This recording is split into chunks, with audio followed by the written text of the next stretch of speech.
Apie plaukų aliejukų naudą plaukams. Jų paskirtis yra apsaugoti plaukus nuo trupėjimo, nuo išsausėjimo, palengvinti šukavimą bei suteikti blizgesį.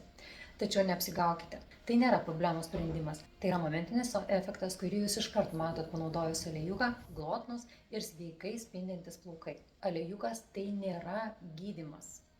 Tam, kad turėtumėte sveikus plaukus, jūs turite pašalinti priežastį, dėl ko plaukai trapūs arba skilinėjantis. Ir būtent tam yra naudojamos plaukų kaukės bei kitos intensyvios plaukų priežiūros priemonės. Apie keletą iš jų aš šiandien ir noriu pakalbėti. Kaukė yra naudojama vieną kartą į savaitę.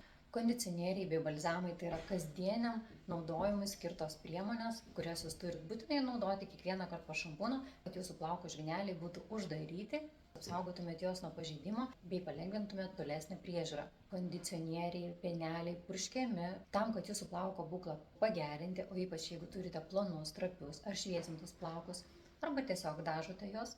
Nesvarbu, ar jūs naudojate džiovintuvą ar tiesintuvą, jūs turite naudoti apsaugą nuo karščio.